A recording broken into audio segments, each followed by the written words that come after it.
Hola, buenos días. Yo soy Liz Fernández, soy médica residente de segundo año de pediatría y hoy vamos a hablar de infecciones osteoarticulares y dentro de las mismas de osteomielitis y artritis séptica.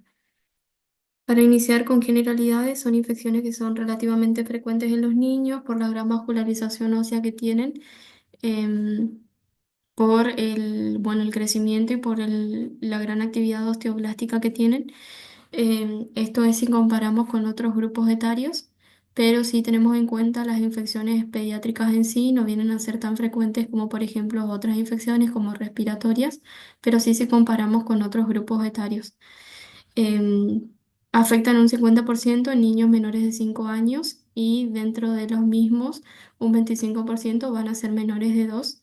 Y son infecciones que son potencialmente muy graves porque un diagnóstico y un tratamiento tardío confiere una gran morbimortalidad y puede ser causante de incapacidades permanentes. Se clasifican en artritis, osteomielitis y osteoartritis. Artritis sería solo cuando la infección está confinada a la articulación y el espacio sinovial, osteomielitis cuando se produce infección del tejido óseo y osteoartritis cuando se produce un compromiso combinado de estas dos anteriores y es una particularidad que se da en pacientes menores de 18 meses por la presencia de vasos transficiarios que más adelante les voy a explicar qué es. Con respecto a la artritis séptica, epidemiológicamente es más frecuente en menores de 3 años. Se caracteriza por ser monoarticular en el 90% de los casos y por afectar las grandes articulaciones, que en frecuencia afectan la rodilla en primera frecuencia, después la cadera, el tobillo y el codo.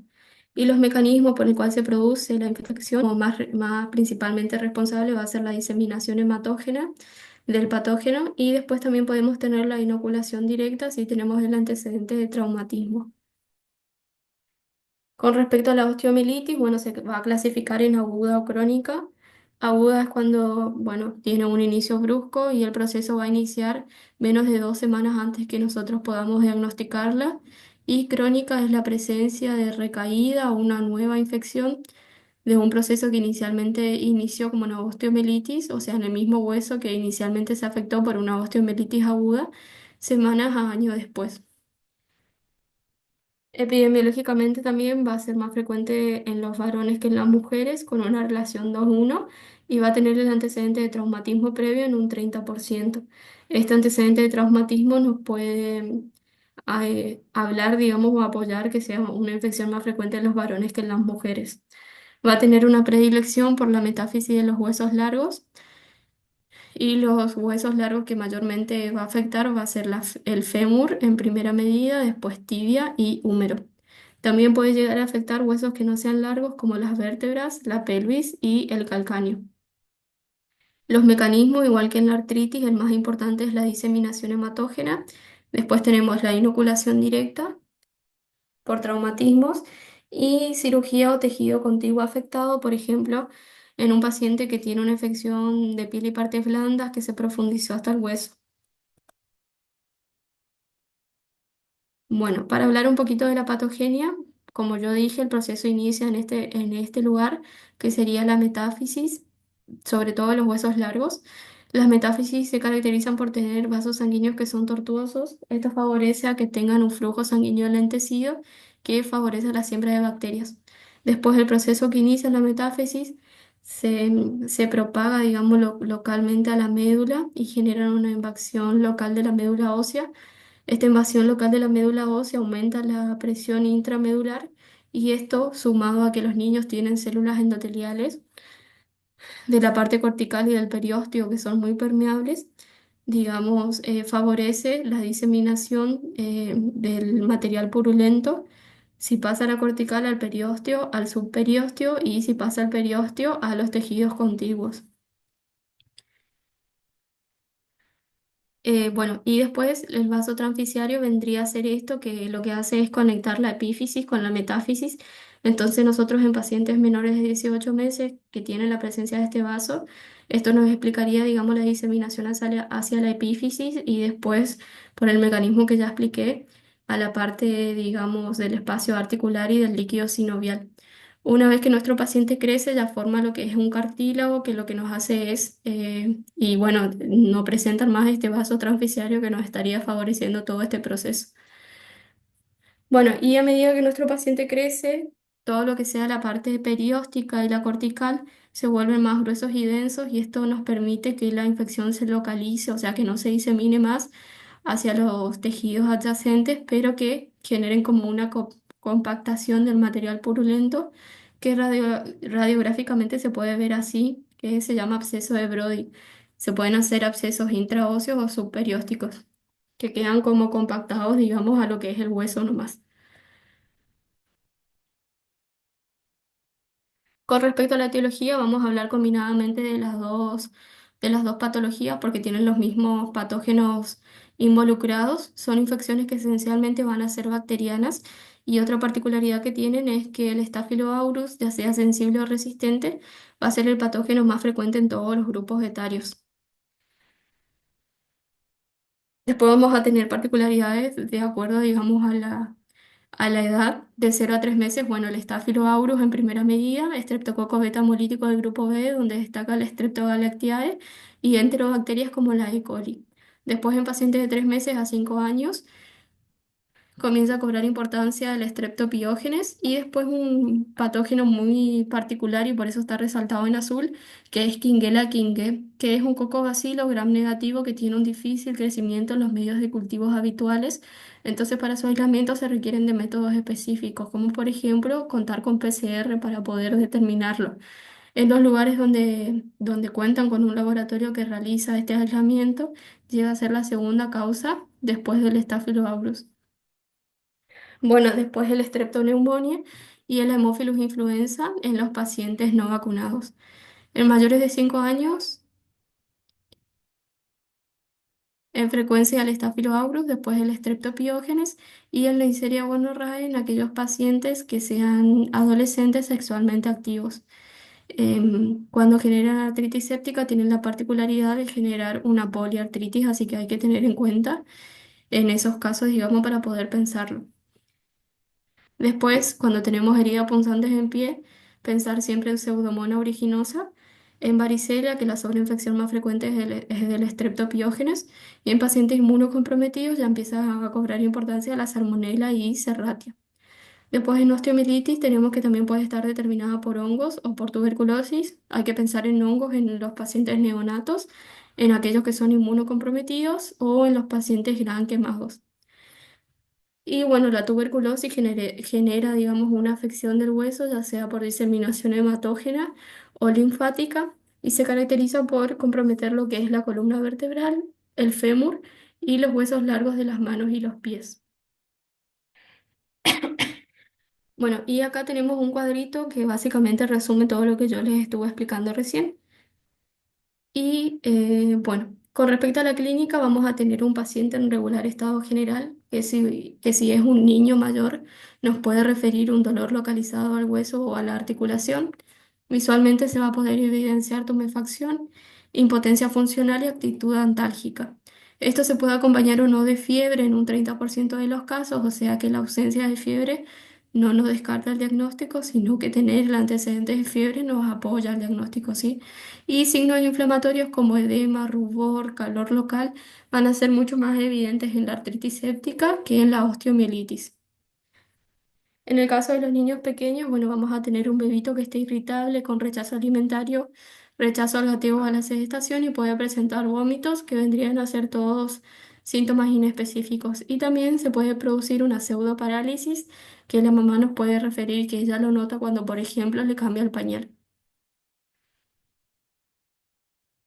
Y después, bueno, respecto a la artritis séptica, tenemos unos criterios que se llaman criterios de Kocher, que lo que hace es sumar una serie de criterios, de signos clínicos con criterios de laboratorio, que son 5, digamos, y de acuerdo a la cantidad de criterios que tenemos, nos confiere la probabilidad de tener una artritis séptica o no, que básicamente son impotencia funcional, fiebre mayor a 38,5 grados, glóbulos blancos mayor a 12.000, un eritro mayor a 40 y una PCR mayor a 20.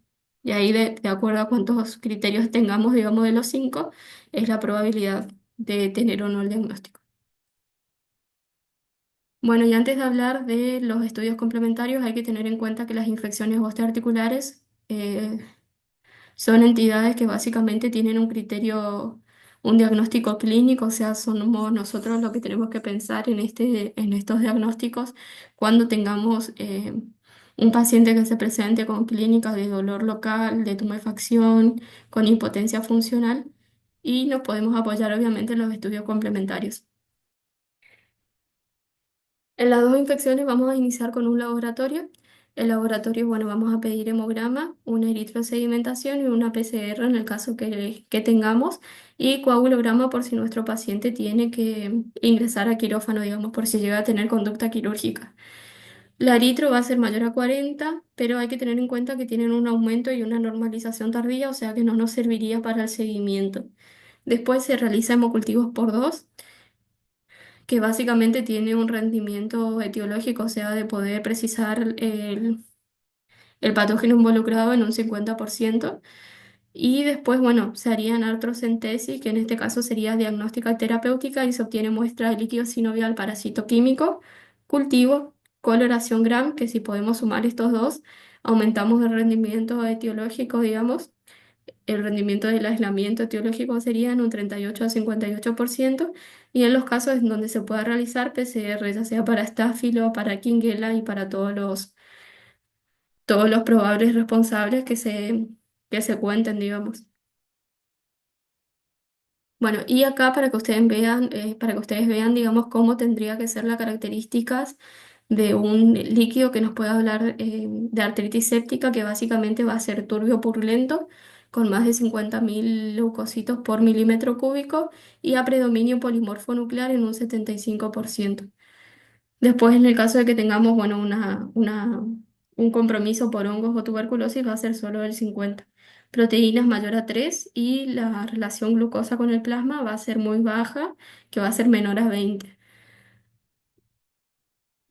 Y después esto para que sepan nomás cómo se conservan, digamos, las muestras del líquido sinovial. Básicamente para el citoquímico va a ser un tubo seco con heparina al 2%. Bueno, y se solicita, digamos, citoquímico, que básicamente es para ver leucocitos, glucosas, proteínas y la coloración Gram. Bueno, con respecto a la osteomielitis, vamos a tener lo mismo que dijimos para artritis, el laboratorio con hemograma, eritro, PCR y coágulo.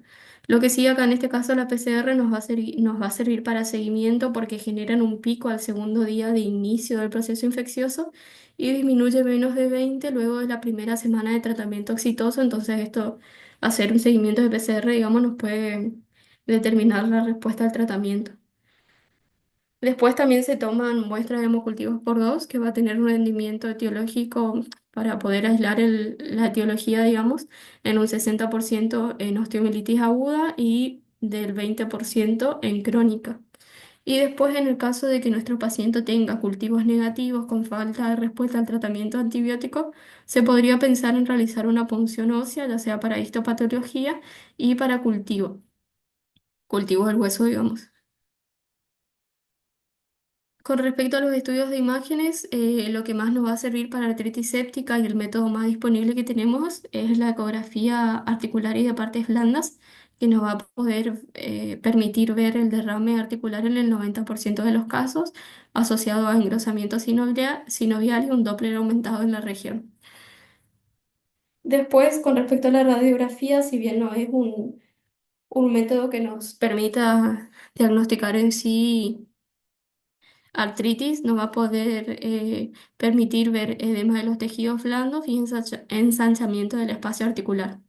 Y después otros estudios que en sí no se realizan, pero si la clínica de nuestro paciente lo amerita, se podrían realizar, son la tomografía, que va a ser sobre todo útil en la evaluación de sitios anatómicos complejos, como por ejemplo el hombro, la cadera y la reticulación sacroiliaca, y la resonancia magnética, que es el método que nos permite detectar tempranamente la presencia de líquido articular. Después, con respecto a la osteomielitis, el primer estudio que se va a realizar es una radiografía, que si bien es un proceso poco útil para diagnosticar osteomielitis en sí al inicio, porque empiezan a mostrar cambios osteolíticos, digamos, a partir de la segunda semana. Em, Nos permite hacer diagnóstico diferencial con otros procesos que cursen con clínica similar, como por ejemplo fracturas o procesos tumorales, digamos. Bueno, y después cuando ya sean visibles a la radiografía los cambios, vamos a ver reacción perióstica, elevación del periósteo, que esto nos sugiere que se está formando un absceso subperióstico por los mecanismos que ya les expliqué hace un ratito, y esclerosis lítica que nos habla de lesión subaguda o crónica. Con respecto a la ecografía, bueno, nos va a permitir ver edema de tejido celular subcutánea, elevación perióstica, colección subperióstica, colección de partes blandas o Doppler aumentado a nivel óseo. Y si contamos con Doppler, nos va a permitir ver complicaciones asociadas como por ejemplo la trombosis venosa profunda. Respecto a la tomografía, bueno, en una osteomielitis crónica nos va a permitir ya ver destrucción de la parte cortical del hueso y secuestro óseo. Y en la osteomielitis aguda, si bien no vamos a ver cambios osteolíticos en sí, podemos ver burbujas de gas en el hueso o en las partes blandas. Y después tenemos un estudio que es la gamografía o la centellografía, que es un método muy sensible para evidenciar, digamos, el foco infeccioso a nivel del hueso, pero es poco específica para diferenciar de otras etiologías, digamos, que cursan con aumento de la actividad, de la actividad ósea, ya sea por aumento de la actividad osteoblástica o osteoclástica, como por ejemplo tumores o fracturas.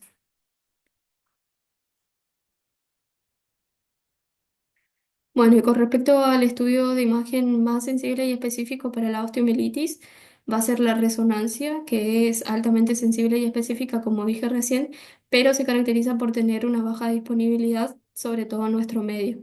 Obviamente, si es un método que nosotros lo tenemos, si es un método que nosotros lo tenemos disponible, se elegiría hacer en todos los casos, pero como no es el caso, se reserva a los pacientes con mala evolución, que tengan sospechas de complicaciones en una osteomielitis aguda vertebral o pélvica para poder hacer diagnóstico diferencial como por ejemplo con tuberculosis, que nos va a mostrar cambios específicos, y si tenemos estudios de imágenes de los anteriores que nombré que son no concluyentes. Con respecto al tratamiento antibiótico empírico inicial, en los menores de 3 meses vamos a asociar una cefalosporina de tercera generación con vancomicina o clindamicina según la clínica de nuestro paciente, teniendo en cuenta situaciones que ya le voy a explicar un poquito más adelante. Después, en pacientes de 3 a 5 años con vacunas completas para hemófilus, se inicia con clinda. Si tiene vacunas incompletas para hemófilus, clinda más ceftriaxona. Y en pacientes mayores a 5 años, se inicia solamente con clinda. En situaciones graves, que sería que nuestro paciente tenga aspecto toxoinfeccioso, tenga sepsis a foco osteoarticular o tenga compromiso de más de un sitio anatómico, en vacunas completas para hemófilos se iniciaría con banco en vez de clindamicina, o sea, se produce esa rotación de clinda por banco. Y si tiene vacunas incompletas, a las vancomicinas se asocia ceftriaxona. En adolescentes con sospecha de infección por Neisseria gonorrhoeae, se inicia con ceftriaxona más clinda. En sospecha de Quinguela lo mismo, pero bueno, se podría hacer ese cambio de clinda o banco según la clínica de nuestro paciente. Y si tenemos trauma penetrante, se inicia con clinda y se asocia acidosis ceftacidima, que sería para cubrir pseudomonas. Bueno, y acá les puse un cuadrito que básicamente lo que hace es ver este tratamiento que les expliqué, que básicamente está basado en la evidencia, que dice, considerando la epidemiología actual, que obviamente es de Argentina, considerando la epidemiología actual de nuestro medio, se inician todos los casos con clindamicina. Si el paciente presenta compromiso hemodinámico asociado a la infección, se recomienda iniciar con banco. Si el paciente no tuviera completo el esquema para hemófilos influenza, a lo anterior, ya sea a la clinda o a la banco, se agrega ceftriaxona. Luego se adecuarán al tratamiento, bueno, obviamente según los hallazgos microbiológicos y a los rescates que tengamos de los cultivos. Y bueno, y la artrotomía o las artrocentesis repetidas son partes de la terapéutica, sobre todo cuando la articulación comprometida es la cadera o el hombro. Y después acá tenemos un cuadrito que básicamente nos explica ¿Cómo se podría seguir el tratamiento oral según el rescate del germen? Que bueno, el Staphylococcus, por ejemplo, nosotros hacemos el tratamiento oral con TMS, después Streptopiógenes o Streptoneumonía con amoxicillin y bueno, Quinguela con cefalexina. Bueno, básicamente para resumir el tratamiento, inicialmente tiene que ser endovenoso por 3 a 7 días en artritis séptica y por 10 a 14 días endovenosos o en osteomielitis. Se podría pensar a pasar a vía oral cuando hayamos cumplido ese plazo de tratamiento endovenoso de acuerdo a la patología que tengamos un paciente con buen estado general, afebril por más de 48 horas, con hemocultivos o cultivos negativos y con el descenso de la PCR en un 50% con respecto a la PCR inicial.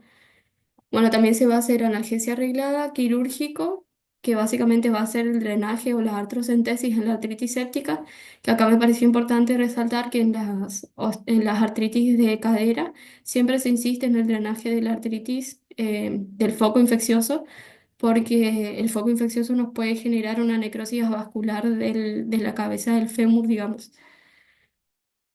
Después, con respecto a la osteomielitis, nuestro paciente va a requerir ingresos a quirófano para toilet en el caso de que tenga un shock séptico a foco osteoarticular, un absceso mayor a 2 centímetros subperiósticos o intraóseos para generar desbridamiento de los focos de infecciones contiguos. Y bueno, si presenta ya secuestro óseo con un hueso desvitalizado, falta de mejoría luego de 48 a 72 horas de antibiótico. Bueno, y acá básicamente la duración del tratamiento en artritis séptica, el tratamiento combinado endovenoso y oral va a ser de 3 a 4 semanas. Si logramos realizar el rescate de Staphylo aureus, estaríamos bien cumpliendo 3 semanas de antibióticos totales. Streptoneumonía, Quinguela Quingué y Neisseria meningitis, 2 a 3 semanas. Y después, con respecto a la osteomielitis, básicamente, si tenemos una osteomielitis aguda, 6 a 8 semanas, subagudas 2 a 3 meses y crónicas, un tratamiento total de 6 meses. Esta es la bibliografía que les recomiendo que lean y la que utilicé para realizar la clase. Y eso sería todo. Muchas gracias.